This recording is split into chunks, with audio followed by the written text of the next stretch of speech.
I'm very pleased to be here this afternoon with a group of very distinguished people, both in the community and from off island and with the Navy, to talk about a topic that's very timely for us. And I think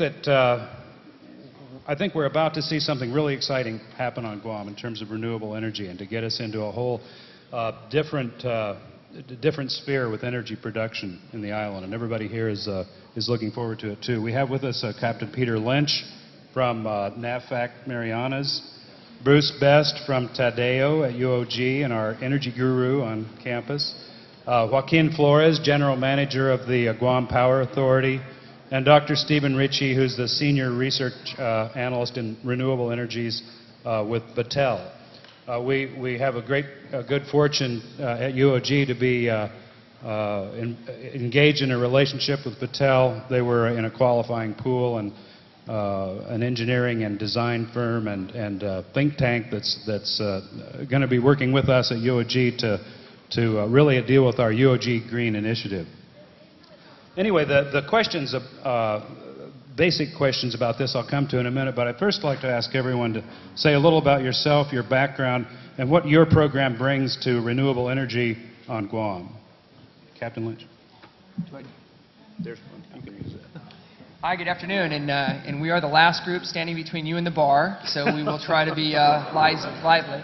I have the opportunity to be Joint Region Marianas Regional Engineer for Admiral Beazle, and also the CEO of NAVFAC. And part of what we do is the utilities for the DoD installations here, and we are a paying customer of GPA. And as we're working through our process to try to find renewable energy alternatives, we're trying to build what we're calling negawatts, because the cheapest unit of energy is the one that you don't have to pay for in the first place. So we're really trying to reduce our initial draw with new facilities by building in sustainable design features that will reduce the draw on the power grid from the beginning. So that's one of the big things that we're doing with the military buildup, is to include negawatts in our planning criteria. So that's a good thing. Also, we're trying to do things, some PV photovoltaic fields. We've done one for like 250 kW on the naval base, and we've done some, I would say, some technology from roof membranes that reduce some of the draw and collects that power off the roof, and then just goes straight into the panel at that base. But we're also looking at some things that will go a little longer. We're looking at some wind generation, which would be about 4 megawatts with 4 separate panels or windmills. And so our objective is to try to reduce the load, but do it in a judicious manner. And then if we go long on something like OTEC or geotech, we're going to be working in partnership with GPA, and the credit will go to a mutual benefit so that we are being successful collectively. So that's kind of our job, is to make sure that Ken and I are working together on all these renewable power initiatives.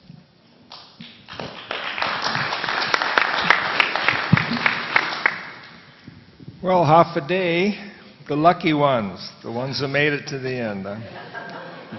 Yeah, I was going to talk about alternative sources and non-carbon-based technical stuff, but I will take questions a little later. And Ken and the captain, distinguished panel, also have a lot of knowledge. I was going to mention a couple things about UOG's role in the sustainable future for not only the military and the local community, but our Micronesian, Tutao, Mogathin, Rananem, Kasalelia, Tuo, Yakwe communities who travel freely back and forth.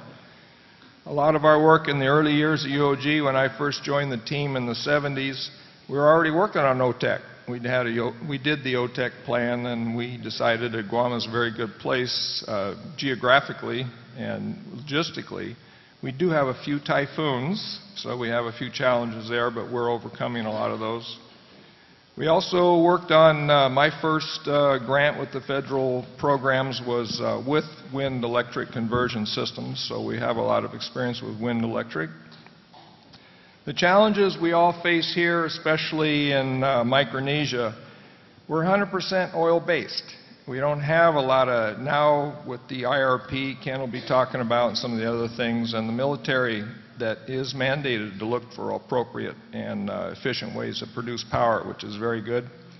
But we're still importing about 10,000 barrels a day of oil. to keep our, I think Ken knows exactly, but around 525 million watts of power spinning capacity all the time. We're trying to wean ourselves off of the oil base, get a little bit more into the other appropriate energies. We do have lots of problems, but we have no tax incentives. So we have a lot of challenges here, and we hope that we can address some of those today and in the future. University of Guam, the outreach, the academics, the research. The outreach is important for us, for myself, telehealth, distance education, appropriate energy courses, training the workforce in Micronesia on green jobs. We want them to come to Guam with some knowledge and with good health. And of course, our education, GCC, DOE are a big part of our team for training and research. And we hope to be an institute of technology for the region and help with Ken and other groups, especially military, on future appropriate energy needs. So Viva UOG, and let's start steering that canoe. Viva UOG. Thank you. Good afternoon, everybody. I think Pete and Bruce had mentioned that there's a public law that's out there that establishes a policy for the territory.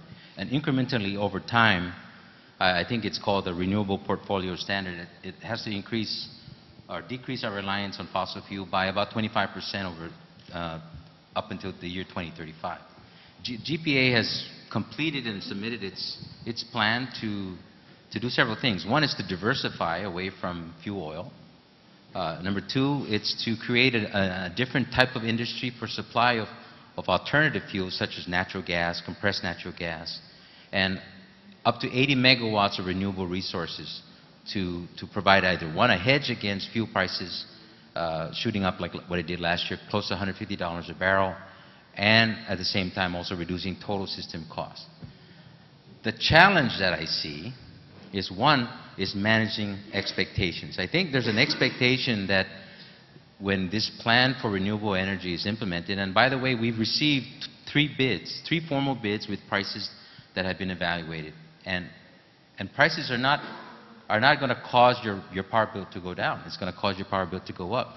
But looking at prices in a vacuum and just saying, well, what does the black box tell me?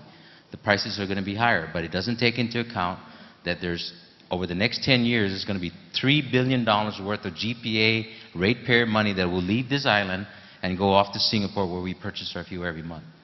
In addition to that, it's about an 800,000 ton reduction of carbon dioxide that will benefit the environment and this community that we live in.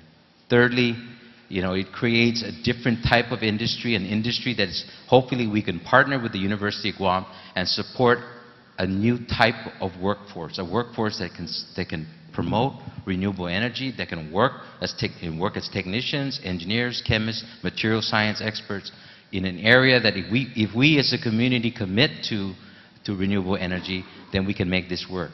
It's a three-legged stool, and I talked to Dr. Underwood about this the other day, is if we don't support the workforce through our university, then it'd be very difficult for this technology to grow and to be sustainable. I believe, though, that the challenge and maybe the debate question to wake everybody up this afternoon is: are we willing to pay a little bit more for those intangibles, those things that I just mentioned that haven't been quantified, other than a discrete price bid? Are we willing to do that? Do we desire to improve the environment? Do we desire to keep jobs on island? Do we desire to move away from oil and the stupid things that it did last year, and potentially the stupid things that it would do next year and the year after that?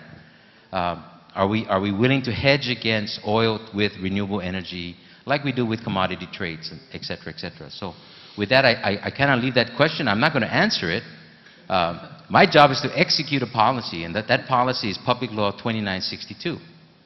And I'll be willing to share some of this data, this cost data, before the community and say, well, this is what it's going to cost us. If we are committed to hedging, if we're committed to improving our environment, then it comes at a cost. I liken it to safety. In our business, safety is paramount. But it doesn't come it comes at a cost. If you want to buy the hard hat, you want to buy the safety shoes, you want to buy the goggles, it comes at a cost.